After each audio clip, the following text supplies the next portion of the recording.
अस्सलामुअलैकुम। आज हम करेंगे नंबर थ्योरी का chapter number 5 Federman theorem. Chapter number 5 Federman theorem की एक्सरसाइज 5.2 का सवाल नंबर 2 का पार्ट नंबर सी आज हम सॉल्व करेंगे।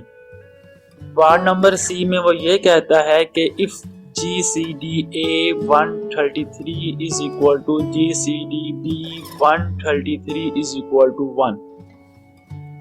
मीन ए और बी इसमें क्या है, कोई ना कोई वैल्यू है और ए और 133 की जीसीडी 1 है। मीन के ए और 133 किसी भी एक वैल्यू पे तकसीम नहीं होती और बी और 133 की जीसीडी वो भी 1 है, तो मीन के बी और 133 भी किसी एक वैल्यू पे तकसीम नहीं होती। वो कह रहा है कि शो डैट 133 इज डिवाइड्स करता है ए की पावर 18 माइनस बी की पावर 18। ये हमने प्रूव करना है ए की पावर 18 माइनस बी की पावर 18 को 133 डिवाइड करता है। हमारे पास जो गिवन है वो गिवन है GCD A133 is equal to GCD B133 is equal to 1। इसको हम लेके चलेंगे और हमने ये चीज प्रूव करनी है 133 डिवाइड करता है ए की पावर 18 माइनस बी की पावर 18 को। तो हमारे पास गिवन है ये। तो if 133 is not a prime number, 133 वो प्राइम नंबर नहीं है, तो 133 को मैं लिख सकता हूँ 19 मल्टीप्लाई बाय 7। 19 और 7 दोनों क्या प्राइम नंबर है, तो अब मैं इन दो नंबरों पर फेडरमैन थ्योरम का इस्तेमाल कर सकता हूँ। तो बाय फेडरमैन थ्योरम क्या होता है, ए की power p minus 1 is equal to 1 mod p। जो ए की पावर होगी उसमें से एक कम होगा जो यहाँ पे वैल्यू लिखी होगी मॉड के आगे। ये हमारे पास फेडरमैन थ्योरम होता है और ए और पी किसी भी एक वैल्यू पे तकसीम ना होते हों। तो GCD A133 is equal to 1, पहले हम इसको लेकर चलेंगे और हमने प्रूव करना है।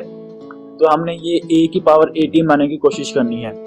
तो if p is equal to 7, क्योंकि 133 19 और 7 का मल्टीपल है, तो मैंने if p is equal to 7 then मैंने p की वैल्यू 7 पुट की फेडरमैन थ्योरम में। तो मैंने a is equal to A रहने दूंगा क्योंकि मेरे पास यहाँ पे वैल्यू क्या है वो a है।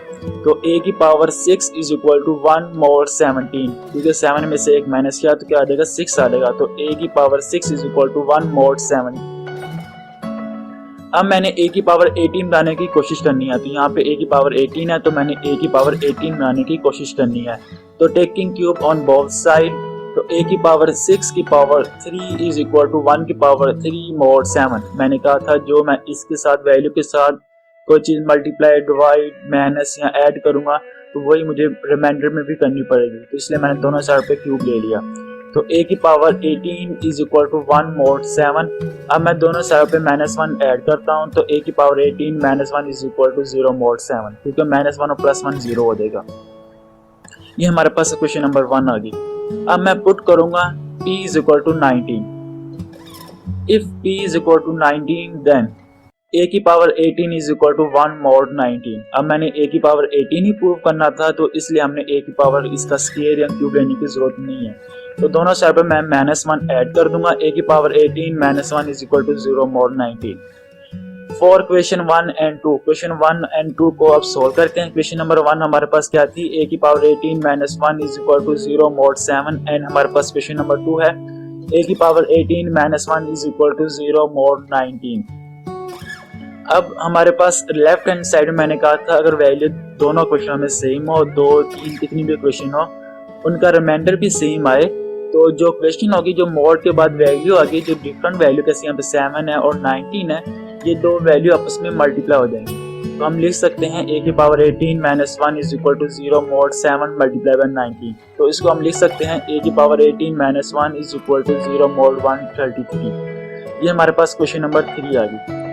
अब हम a की पावर 18 -1 तो हमने बना लिया। अब हमने b की पावर 18 बनाने की कोशिश करनी है। तो हमारे पास सेकंड इक्वेशन जो गिवन थी वो GCD B133 is equal to 1। ये हमारे पास सेकंड कंडीशन गिवन थी। तो हमारे पास अब if put p is equal to 7 then अब p 7 पुट करना है किसमें, फेडरमैन थ्योरम में। तो b की power 6 is equal to 1 mod 7। अब मैंने यहाँ पे b क्यों लिखा, क्योंकि यहाँ पे b है, वहाँ पे a था इसलिए मैंने यहाँ पे a लिखा था। अब यहाँ पे b की power 6 is equal to 1 mod 7। तो taking cube on both side, दोनों साइड मैंने क्यूब लिया। तो b की पावर 18 1 का क्यूब 1 होता है, 1 मोड 7। दोनों साइड में -1 ऐड कर दूंगा तो b की power 18 -1 is equal to 0 mod 7। ये हमारे पास क्वेश्चन नंबर 4 आ गई। अब मैंने p की जगह पुट करना है 19। फेरमैन थ्योरम में p की जगह 19 पुट करूंगा तब हमारे पास एक और क्वेश्चन आ जाएगी। फिर क्वेश्चन नंबर 4 एंड 5 को कंबाइन करके एक और नई क्वेश्चन बनाएंगे। तो if p is equal to 19 then अगर p 19 पुट करते हैं तो हमारे पास क्वेश्चन आती है b की power 18 is equal to 1 mod 19। Fermat theorem में हमें ये वैल्यू पुट की है, सही है। तो यहाँ पे भी -1 ऐड करना पड़ेगा तो इसमें भी -1 ऐड करना पड़ेगा। तो b की पावर 18 -1 इज इक्वल टू +1 और -1 0 देगा तो 0 mod 19। For question 4 and 5, question 4 and 5 को अब सोल्व करते हैं। क्वेश्चन नंबर 4 हमारे पास क्या थी, b की power 18 -1 is equal to 0 mod 7 and question number 5 हमारे पास थी b की power 18 -1 is equal to 0 mod 19। अब सेम क्वेश्चन पार्ट पहले की तरह यहाँ पे लेफ्ट हैंड साइड पे क्वेश्चन वैल्यू क्या सेम है, रिमाइंडर दोनों का सेम है। मीन के मोड के बाद जो दो वैल्यू है वो आपस में क्या हो जाएंगी, मल्टीप्लाई हो जाएंगी। 7 और 19 आपस में क्या हो गया, मल्टीप्लाई हो जाएंगी। तो हमारे पास क्वेश्चन क्या आ जाएगी, b की power 18 -1 is equal to 0 mod 7 multiply by यहाँ पे सॉरी 19 आना था, सही है, क्योंकि 7 और 19 है। तो 7 मल्टीप्लाई बाय 19 हमारे पास क्या होता है 133। इसको मैं लिख सकता हूँ b की power 18 -1 is equal to 0 mod 133। For question 3 and 6, question 3 और 6 को अब हम सॉल्व करते हैं। क्वेश्चन नंबर 3 हमारे पास क्या थी, a की power 18 -1 is equal to 0 mod 133 and question number हमारे पास 6 आई है वो b की power 18 -1 is equal to 0 mod 133। इसको मैं लिख सकता हूँ क्वेश्चन नंबर 3 एंड 4 को। क्वेश्चन नंबर 3 को हम लिख सकते हैं 133 डिवाइड करता है a की पावर 18 -1 को, क्योंकि रिमाइंडर 0 आ रहा है तो ये वैल्यू इसको डिवाइड करती है। ऐसे ही ये रिमाइंडर 0 आ रहा है तो मीन के ये वैल्यू इसको डिवाइड करती है। 133 डिवाइड करता है b की पावर 18 -1 को। अगर 133 इसको भी डिवाइड करता है तो 133 इसको भी डिवाइड करता है, तो बात यही है कि इसके डिफरेंट को भी 133 डिवाइड करता होगा। फॉर क्वेश्चन 7 एंड 8, तो 133 डिवाइड करता है a की पावर 18 -1 माइनस b की पावर 18 -1।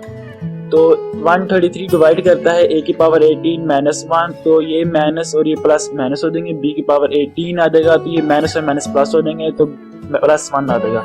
+1 और -1 कट देंगे तो 133 डिवाइड करता है a की पावर 18 माइनस b की पावर 18। ये हमें प्रूफ करना था, हमने प्रूफ कर दिया। तो हिंस प्रूफ 133 डिवाइड करता है a की पावर 18 माइनस b की पावर 18 को। तो स्टूडेंट आप यहाँ पे कोई ना कोई वैल्यू पुट करेंगे। एक जगह फॉर एग्जांपल आप 3 पुट करते हैं, b की जगह आप 2 पुट करते हैं, तो कैलकुलेटर पे आप वैल्यू पुट करेंगे। उसके बाद जो रिजल्ट आएगा एक मतलब 2 की पावर 18 माइनस 3 की पावर 18, उसको डिवाइड करेंगे 133 को, वो वैल्यू डिवाइड होती होगी। आप कैलकुलेटर पे चेक कर सकते हैं। तो ये हमने प्रूफ कर दिया इस सवाल को। इंशाल्लाह नेक्स्ट वीडियो में आपसे मुलाकात होती है, तब तक अल्लाह हाफिज।